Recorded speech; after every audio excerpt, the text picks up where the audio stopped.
بسم اللہ الرحمن الرحیم۔ قرآن کریم نے جہاں یتیم کا مال کھانے کو بہت بڑا جرم قرار دیا ہے، اس پر تو کئی بار بیان ہو چکا۔ ان الذین یأکلون اموال الیتامی ظلما انما یأکلون فی بطونہم نارا، جو لوگ یتیم کا مال کھاتے ہیں وہ اپنے پیٹ میں جہنم کی آگ بھر رہے ہیں۔ یتیم کا مال کسے کہتے ہیں؟ آپ کے رشتہ داروں میں کسی کا انتقال ہو گیا، جیسے بعض دفعہ سگے بھائی کا انتقال ہو جاتا ہے تو اس کی نابالغ اولاد کے لیے وراثت کو محفوظ نہیں کیا جاتا۔ جو دوسرے بھائی ہیں وہ اپنے بھائی کی وراثت کھا جاتے ہیں، یا ایسا ہوتا ہے بعض دفعہ کہ بڑا بھائی چھوٹے بھائیوں کی وراثت کھا جاتا ہے جو نابالغ بچے ہیں۔ تو ان دونوں کے بارے میں قرآن نے فرمایا کہ جو اس طرح حرکت کر رہا ہے، بڑا بھائی کھاتا ہے چھوٹے بھائی کی وراثت، یا چچا اپنے بھتیجے کی وراثت کھا جاتا ہے، تو یہ وراثت کا مال نہیں کھا رہے بلکہ اپنے پیٹ میں جہنم کے انگارے ڈال رہے ہیں۔ تو یہ تو کبیرہ گناہ ہے۔ تو اس کے ساتھ ساتھ یتیم پر احسان کرنا یہ بہت بڑی فضیلت ہے۔ حدیث میں اس کی بہت فضیلت وارد ہوئی ہے۔ آپ صلی اللہ علیہ وسلم نے اپنے عمل سے بھی اس کی ترغیب دی اور اپنے قول سے بھی، کہہ کے بھی ترغیب دی اور عمل بھی کر کے دکھایا۔ آپ صلی اللہ علیہ وسلم نے فرمایا انا وکافل الیتیم یتیمی کذا، صحیح بخاری مسلم کی حدیث ہے کہ میں اور یتیم کی کفالت کرنے والا فی الجنتی کذا، جنت میں اس طرح ہوں گے، اور شہادت کی انگلی اور درمیانی انگلی کو آپ نے ملایا کہ جو شخص یتیم کی کفالت کرے گا وہ میرے ساتھ جنت میں اس طرح ہوگا۔ یتیم کسے کہتے ہیں؟ جس بچے یا بچی کا باپ بچپن میں مر جائے، کیونکہ بچپن میں اگر باپ مر جائے تو پھر کوئی پرسان حال نہیں ہوتا اس اولاد۔ ہم نے اپنی آنکھوں سے دیکھا ہے کہ بچے برباد ہو جاتے ہیں، ماں کنٹرول نہیں کر سکتی، تو یہ باپ ہوتا ہے جو اپنی اولاد کے لیے اس کا تحفظ، اس کے مال کی حفاظت، اس کے دین کی، اس کے اخلاق کی، یہ ساری چیزیں ذمہ داری باپ اپنے کندھوں پہ ڈالتا ہے، اور اس کو اللہ نے یہ صلاحیت بھی دی۔ جب وہ مر گیا تو دوسرے رشتہ دار ان کو بچوں کو چھیڑ کے تنگ کر کے بد اخلاق بنا دیتے ہیں، اور تھوڑا بہت کوئی عیدی سینٹر کی طرح کوئی چندہ مندہ دے دیا، ورنہ وہ بچے برباد۔ تو کفالت کسے کہتے ہیں؟ کسٹڈی میں لے لینا اپنی، یہ نہیں کہ کبھی جا کے 5 روپے پکڑا دیے تو کبھی 10 روپے فقیروں کی طرح، بلکہ اپنی کسٹڈی میں۔ یہ فیملی پلاننگ والوں کی بہت بڑی نحوست ہے، جس میں میں بار بار کہتا رہتا ہوں کہ اپنے بچے پالنے کے لیے یہ انہوں نے بوجھ بنا دیے ہیں بدبختوں نے، کہہ رہے ہیں بچے کم اچھے، تو اس کا عذاب کیا آیا کہ انسان اپنی اولاد پیدا کرنے کے لیے تیار نہیں ہے اور بوجھ سمجھتا ہے کہ میں 2 سے زیادہ بچے پالوں گا تو میرا خرچہ ہوگا۔ تو بتاؤ جس معاشرے میں یہ رواج ہوگا وہ دوسرے یتیم بچوں کو لے کے کیسے پالے گا؟ تو یہ ایسے بدبخت لوگ ہیں، یہ یہودیوں سے نظریات آ رہے ہیں، ہمارے ٹی وی چینل بھی اسی کو دکھا رہے ہیں، یہ نہیں دیکھتے کہ اس کے اخلاقی نقصان کتنے۔ اب کوئی بیوہ ہو جاتی ہے، کوئی اس کے بچوں کی کفالت ہی نہیں کرتا، کیونکہ بار بار یہ دماغ میں خناس گھسیڑ دیا ہے کہ گھر میں جب بچہ ہوگا تو وہ تمہاری روٹی چھین کے کھائے گا اور تمہاری جیب بھاری ہو جائے گی، مشکل ہو جائے گا تمہارے لیے۔ تو اپنے خون کو پیدا کرنے کے لیے تیار نہیں ہے، اور کیوں خرچے ہوتے ہیں، مہنگائی بہت ہے، ہم 2 سے زیادہ بچے افورڈ نہیں کر سکتے۔ تو آپ بتاؤ کہ جس معاشرے میں یہ رواج ہوگا وہ بھائی کے یتیم بچے کیسے پالے گا؟ کتنے موتیں آج کل ہو رہی ہیں، جوان موتیں ہو جاتی ہیں، سگا بھائی مر گیا ایکسیڈنٹ میں، قتل ہو گیا، گولی لگ گئی، یا کوئی اٹیک ہو گیا، اب اس کے چھوٹے چھوٹے بچے در بدر ٹھوکریں کھاتے ہوتے، ہم خود اپنی آنکھوں سے دیکھ رہے ہیں۔ تو دوسرے بھائی کو، کیونکہ وہ ٹی وی دیکھتا ہے، ڈرامے دیکھتا ہے اور میڈیا دیکھتا ہے، اس میں یہی بتایا جا رہا ہے کہ بچے کتنے اچھے؟ 2۔ جب اپنے بچے 2 اچھے تو غیر کے 3-4 لے کے پالنا، یہ تو اور اپنے پاؤں پہ کلاڑا ہو گیا، نہیں ہو گیا؟ تو یہ سارا نظام برباد ہو رہا ہے ہمارا ان بدبختوں کی وجہ سے، اور اس پہ صرف اور صرف ضرب لگائی ہے اللہ اس کے رسول نے، صرف کیونکہ اللہ جب قانون بناتے ہیں تو سب کے لیے بناتے ہیں، اور بار بار بتایا کہ جو خرچ کرو گے نا خرچ تو مال میں کمی نہیں آئے گی, مال بڑھے گا. یہ یہودی ہے جو تمہیں کیلکولیشن کر کے بتاتا ہے کہ مال کم ہوتا ہے. کم نہیں ہوتا, خرچ کرنے سے بڑھتا ہے. آپ صلی اللہ علیہ وسلم فرمائے انکم ترزقون بضعفائکم, تم کمزوروں کی وجہ سے کھلائے جاتے ہو, کیونکہ تم کمزوروں پہ خرچ کرتے ہو تو ان کی وجہ سے تمہیں ملتا ہے. اللہ تعالیٰ جو ہے نا, جیسے کنویں سے پانی نکالیں گے تو کنویں میں پانی آتا ہے, تو ہم جیب سے ہمارے نکلے گا ان کے لیے پیسہ, اہل و عیال کے لیے, تو اللہ کی طرف سے رزق میں برکت ہوگی. تو میرے بھائی کوئی یتیم ہو جائے, جیسے حدیث میں بشارت ہے اس کے بارے میں, سگے بھائی خدا نخواستہ انتقال ہو گیا اس کا, یا بہن ہے بہنوئی کا انتقال ہو گیا, اس کے بہن کے چھوٹے بچے یتیم ہو گئے, تو شوق اور رغبت سے ان کی کفالت کیا کر.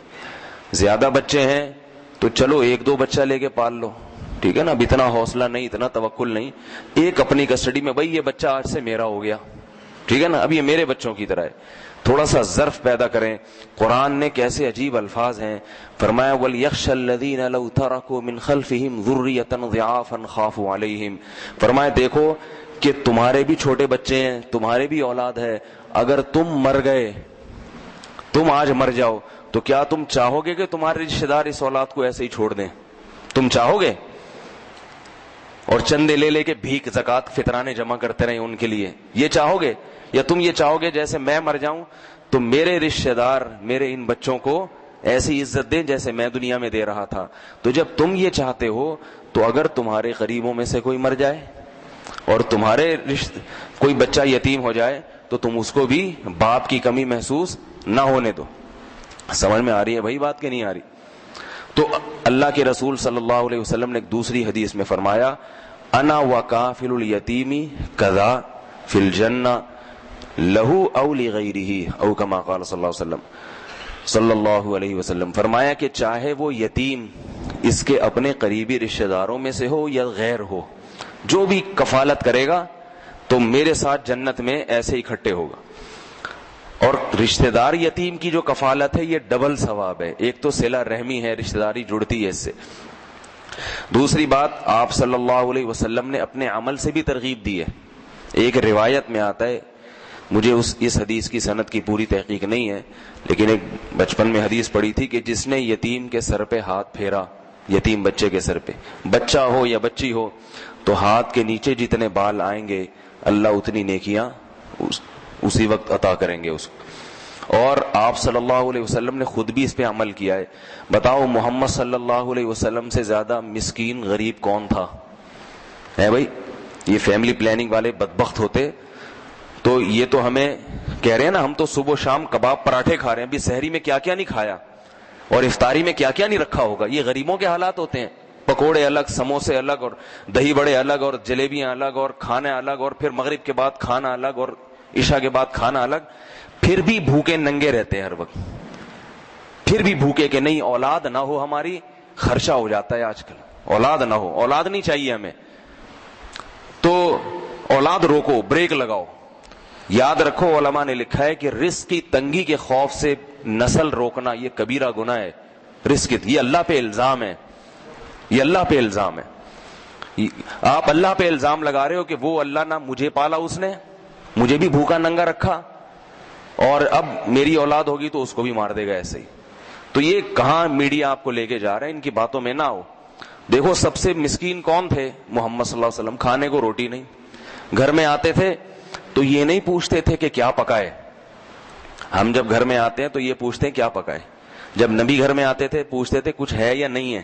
کیا تو بہت بات کی چیز ہے, کچھ بھی ہو کھانے کو. امی عائشہ فرماتی ہے تو کھا لیتے, فرماتی ہے نہیں ہے تو پھر روزے کی نیت کر لیتے. تو اتنے مسکین. لیکن نکاح کا پیغام بھیج رہے ہیں ام سلمہ رضی اللہ عنہا کو, وہ بیوہ ہو گئی تھی, ان کو نکاح کا پیغام بھیجا. حضرت ام سلمہ نے فرمایا کہ یا رسول اللہ میری تو عمر زیادہ ہے. اس سے معلوم ہوتا ہے کہ حضرت ام سلمہ میں حسن و جمال نہیں تھا, ایجڈ تھی, لیکن محمد صلی اللہ علیہ وسلم نکاح کا پیغام بھیج رہے ہیں ان کی کفالت کے لیے کہ یہ بیوہ ہو گئی ہیں, میری کفالت میں آ جائیں. تو انہوں نے فرمایا یا رسول اللہ ایک تو میری عمر زیادہ اور دوسرا میرے بچے ہیں یتیم, میں شادی کروں گی تو ان بچوں کی تربیت کون کرے گا؟ کیونکہ شادی کے بعد تو پھر شوہر کے بھی حقوق ہوتے ہیں نا، یہ بچے نہ رول جائیں۔ تو آپ صلی اللہ علیہ وسلم نے فرمایا کہ جہاں تک تمہاری عمر کا معاملہ ہے فَأَنَا أَسَنُّ مِنْكَ، میری عمر تو تم سے بھی زیادہ ہے۔ اور دوسری بات فرمائی رہے تمہارے بچے فَإِلَى اللَّهِ وَرَسُولِهِ، تو یہ اللہ اس کے رسول کی کفالت میں۔ کیا مطلب؟ یہ میری۔ پھر آپ صلی اللہ علیہ وسلم نے حضرت ام سلمہ سے نکاح کے بعد ان کے بچوں کو پالا ہے، اپنے گھر میں رکھے۔ صحیح مسلم کی حدیث ہے، عبد الرحمن ابن ابی سلمہ جب بڑے ہو گئے تھے، جوان ہو گئے تھے، آپ صلی اللہ علیہ وسلم کے انتقال کے بعد لوگوں کو تعلیم دے رہے تھے۔ یہ عبد الرحمن جو حضرت ام سلمہ کے بیٹے تھے، جب نبی صلی اللہ علیہ وسلم نے گود لیا تھا ان کو، آپ کے انتقال کے بعد یہ لوگوں کو حدیث سنا رہے تھے۔ حدیث کیا ہے؟ کھانے کے آداب کی۔ فرماتے ہیں کنت ربیب النبی صلی اللہ علیہ وسلم، میں نبی کی تربیت میں، ربیب سوتیلے بیٹے کو کہتے ہیں عربی میں نبی کے بیٹا تھا، ربیب تھا۔ وکنت فی حجر النبی صلی اللہ علیہ وسلم، نبی کی گود میں تھا، اور آپ مجھے کھانے کے آداب سکھا رہے تھے۔ کل مما یلیک واذکر اسم اللہ، کہ جب کھانا کھاؤ اپنے سامنے سے کھاؤ اور اللہ کا نام لے کے کھاؤ۔ تو یہ کھانے کے آداب میں محدثین حدیث ذکر کرتے ہیں۔ تو میں یہ کہتا ہوں جہاں اس سے کھانے کا سنت ہونا ثابت ہوتا ہے کہ کھانا اپنے سامنے سے کھانا چاہیے اور بسم اللہ پڑھ کے، وہاں کسی بیوہ سے نکاح کر کے اس کے یتیم بچے کو پالنے کی سنت بھی ہوتی ہے کہ نہیں ہوتی؟ سمجھ میں نہیں آئے گی یہ بات، کیونکہ غریب ہے نا، غریب بہت ہیں، خرچے بہت ہیں آج کل۔ کل جو ہم نے تلاوت کی ہے نا، اس میں شعیب علیہ السلام نے اپنی قوم کو سمجھایا تھا کہ ناپ تول میں کمی نہ کرو۔ کیوں؟ فرمایا کہ انی اراکم بخیر، میں دیکھتا ہوں کہ سب کھاتے پیتے لوگ ہو، کوئی قحط پڑا ہوا ہو، اگر کسی کھانے کو نہیں مل رہا، وہ چوری کرے، کسٹمر کو دھوکہ دے تو سمجھ میں آتا ہے کہ روٹی نہیں مل رہی، مر جائے گا۔ لیکن شعیب علیہ السلام نے کہا کہ تم سب کے پیٹ بھرے ہوئے ہیں، سب کھاتے پیتے لوگ ہو، تو پھر گاہک کو دھوکہ کیوں دیتے ہو؟ تو بھائی یہ بات یہاں بھی فٹ ہوتی ہے کہ سب کھا پی رہے ہیں، تو پھر یہ غربت کی باتیں کہ ہم نہیں پال سکتے، ہم بس اپنی توند لے کے قبر میں جائیں گے، اس کو جہنم کی آگ سے بھریں گے، اور اس کے علاوہ ہم کسی کے پیٹ کے ذمہ دار نہیں ہیں، تو یہ باتیں اللہ کو ناپسند لگتی ہیں۔ اللہ رزق چھین لے گا، تبھی تو دیکھو کہ اتنا رزق برس کے بھی دلوں میں تنگی اللہ نے پیدا کر دی ہے۔ جیسے اللہ نے یہود کے بارے میں فرمایا نا کہ ان کے دلوں کو اللہ نے ہاتھ کو باندھ دیا ہے، اتنے کروڑ پتی ہو کے بھی اپنے آپ کو غریب سمجھتے ہیں اور خرچ نہیں کرتے، تو یہ دل کا غنا اللہ چھینتے جا رہے ہیں۔ تو اس لیے ہمت کریں تو کسی بیوہ سے نکاح کر کے اس کے بچوں کو رکھیں، اگر اتنی ہمت نہیں ہے تو کم از کم اتنا تو کر لیا کریں نا، کوئی خاندان میں کوئی یتیم ہوتا ہے بچہ، اس کو اپنی کفالت میں رکھ لیں۔ اتنی بھی ہمت اگر نہیں ہے کہ اپنے گھر میں رکھنے کی ہمت نہیں ہے، دل جگرا اتنا نہیں ہے، تو آخری درجہ یہ ہے کہ پھر اس کے ساتھ مالی تعاون کیا کریں، اس کی تربیت کی فکر، اسکول جا رہا ہے، مدرسے جا رہا ہے، ایسا تو نہیں غلط لڑکوں میں بیٹھ رہا ہے، گالی گلوچ تو نہیں سیکھ رہا، جیسے اپنے بچے کے بارے میں انسان کو فکر ہوتی ہے تو ایسے اس کی فکر کریں۔ آپ صلی اللہ علیہ وسلم کی اتنی بڑی بشارت، فرمایا کہ جنت میں میرے ساتھ ہوگی، کیونکہ نبی نے بھی یہ کام کیا ہے۔ تو اللہ تعالی ہم سب کو اس جو ہے نا اس فضیلت کے حصول کی کوشش کی توفیق نصیب فرمائے، اور بخل اور کنجوسی کی لعنت سے اللہ ہم سب کو بچائے۔ سبحانک اللہم و بحمدک، نشہد ان لا الہ الا انت نستغفرک، حمدک نشہد ان لا الہ الا انت نستغفرک، حمدک نشہد ان لا